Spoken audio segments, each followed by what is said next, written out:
So what is it like living here in India as a foreigner? My first thoughts would be chaotic, like crazy. And the reason I say that is I think back to like my parents and my family, and I think, could they come to India? Could they travel to India with me? And I would have to say no. Sorry, mom and dad. But I would have to say no. This place is just a little bit too much. There's too much going on. There's too much chaos, unpredictability. Just you don't know what's coming.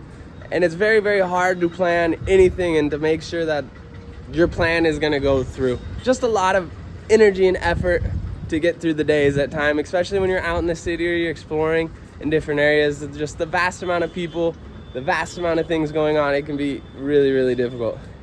And so the reason I actually want to start with, like, the reason I'm making this video is because yesterday when we were at the parade in the old part of Jaipur here, we met a guy and we were talking to him, and he was like, wow, you and Pooja, you seem both so capable, like able to navigate through the city and the area and everything that's going on. And we got to talking to him, and he was saying, you know, like, the reason I decided to come to India was because I'm so comfortable in my ways that I wanted to be in the most uncomfortable place I could ever be. And so I chose India, is what he said. And he's like, even the first day that I came here and I was living in Delhi, or I was staying in Delhi, and like I was so scared and afraid to leave my room. And I was like, wow, I would think back to my time first in Nepal, because that would have been my first cultural shock type of thing. And I remember, yeah, it was a little bit overwhelming, and I can't even imagine what it would be like coming to India, for like going to Delhi, where it's one of the biggest cities in the world, right?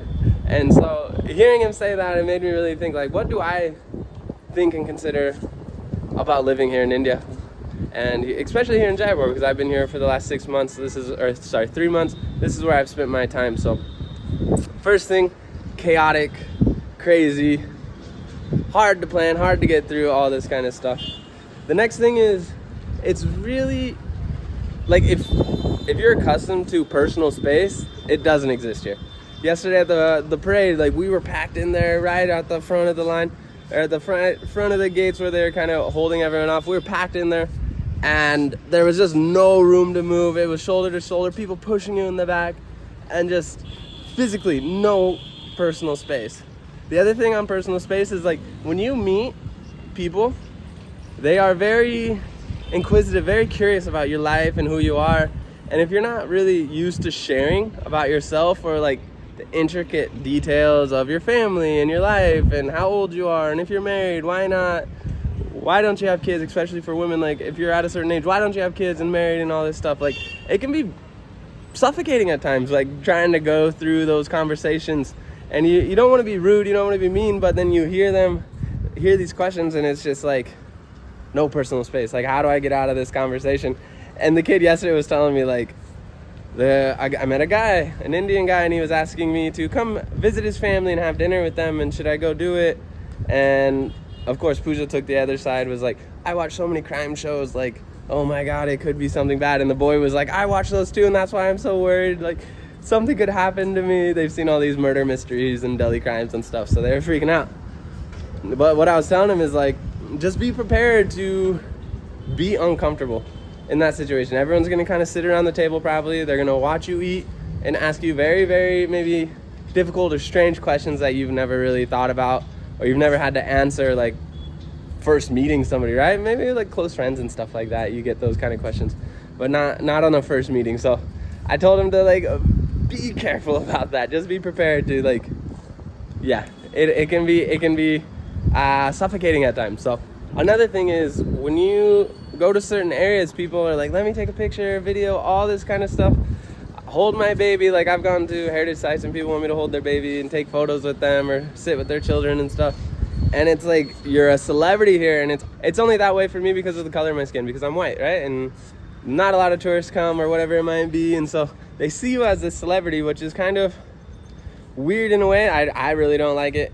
I'm not a celebrity by any means. I do look like Chris Hemsworth a little bit, but other than that, I'm not anyone important, right? I'm just another guy, just like everyone else. So that it can be a little strange and weird to be kind of put up on a pedestal like that. I really don't like that aspect of living, not just in India, like South Asia in general. I've experienced the same thing in Nepal. I don't really like that aspect of it. So you have to kind of be prepared for that types of stuff. People really approaching you. And I mean, if I was a woman or a girl, who knows what kind of questions and kind of stuff that I would get. So I know Pooja gets a lot of weird texts and all that stuff and very forward messages on social media and everything. So that can be a little bit strange. And of course, I'm, only relaying what she's saying. I have no idea what it's like to be a woman in this society or living here in India, and I can't even imagine the difficulties. So, but that's a whole different other story, and so other people would be better equipped to answer those kind of questions and give you their thoughts on that kind of stuff. So another thing that's kind of strange about living in India is there's this perception that you are a foreigner, so you are probably rich, and therefore you should be giving more money, you should be paying more money, you should be willing to be paying a higher price for everything, for tickets, for clothing, for services and goods and all this kind of stuff. And especially you see it in the market where you get quoted these higher prices, and people will tell you, like, the foreigner price, you have to pay that because it is expected that you're coming from Western countries and you will be paying more money. And so, and because you are, they say you're a doctor, you're rich, whatever it might be. So they expect you to have that money, and they expect a lot of people from Western countries just to be rich in general. And as a not so wealthy person, as a budget traveler, it kind of sucks getting thrown into that category and having to kind of barter your way through and figure out how to get through that situation. And I really don't like how a lot of people, quite frankly, just try to like rip you off. It really sucks. Like, you go to rickshaw drivers or tuk-tuks, and I talked about this before. This is why we always just do Uber, because it's just impossible to get a good deal on a tuk-tuk. Like, people will come to me and instantly tell me 250 rupees. A guy yesterday came right up to me and he's like, where are you going? Told him where I was going, and he's instantly 250. Like, you're about 150 rupees too high there, bud. Like, not even close to the right amount. And like, showed him the Uber cost, and he was like, oh, okay, well, like, he immediately just admitted that he was ripping me off and was like, oh well, and then just walked away. And so that it's frustrating to try to get through getting ripped off and knowing what's a good price and what's not a good price. And we've made some friends here, and they always tell us, like, if you're gonna buy anything, if you're gonna do anything, just come with me, tell me, I will buy it. I don't want you to get ripped off, I don't want you to get taken advantage of, so just let me know and I will take care of those kind of things for you. It's helpful when you meet really nice people like that, and not by any means does everyone want to rip you off or take advantage of you. Like I said, we met friends here and really cool people, even in the service industry and even in retail and stuff like that. There's genuine people here, and I think the majority of people I've noticed here in India are very, very nice and friendly, and they want to assist you and help you and everything. So by no means are there bad people. I think India gets a little bit of a bad rep of being a dangerous place, or a place that only wants to take advantage of you. There's times when I know obviously somebody's trying to rip me off or trying to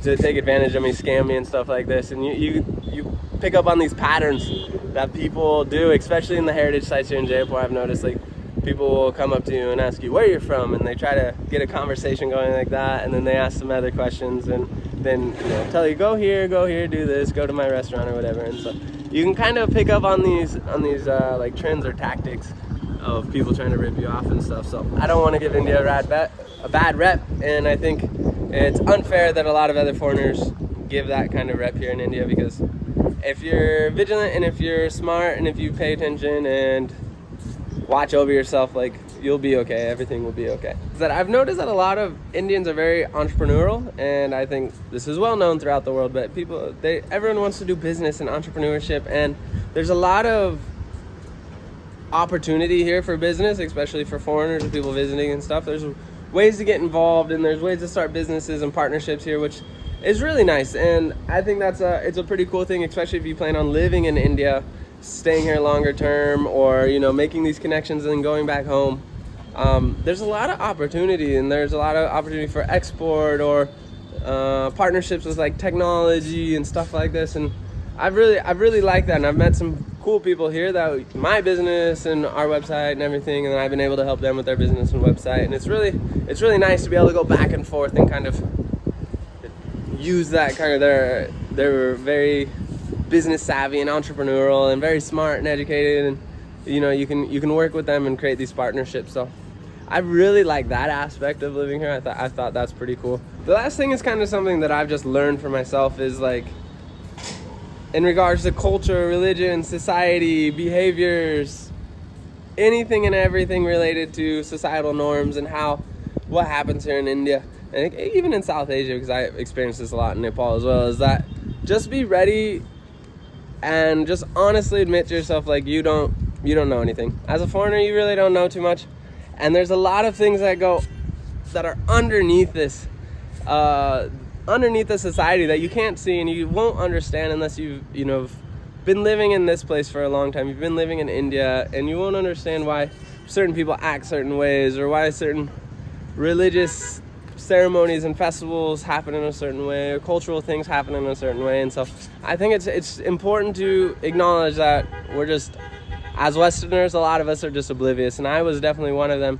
I had no idea what was going on, no idea what to expect, and this is when I first moved to Nepal. Now I'm a little bit more culturally aware, and I'm more aware of me being an idiot when it comes to cultural things. Like, I just don't understand, right? So after going to Nepal and experiencing in the first couple days like what was happening and going on, and the first festival I saw was in a small city in Panauti, actually, in Nepal, and they were sacrificing different animals, and they were putting on masks and dancing, and even like sucking some of the blood from the animals, and this was things that I just had no idea about, and was immediately taken back. So that happening on my first or second day really prepared me for the rest of my time abroad, living abroad. So things don't surprise me as much as they used to.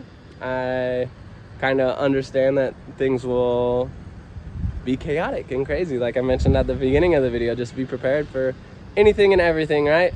Being just prepared that you don't know anything, that way you can kind of drop your preconceptions of how things should work and how things should be, because you'll get yourself into a lot of trouble, and you'll get yourself a lot of headaches, and you'll start hating the place or hating people just because you don't actually understand the kind of underlying mechanisms that really run the society. And I've luckily become more aware of that, and it's really helped me become more mellow, and luckily I'm a chill dude anyways, that things are all good, things will work out. Try to look into it, try to understand, ask questions. People are more times than not more than willing to talk to you and answer your questions. These are just kind of my first takes about what life is like in India, especially as a foreigner living here.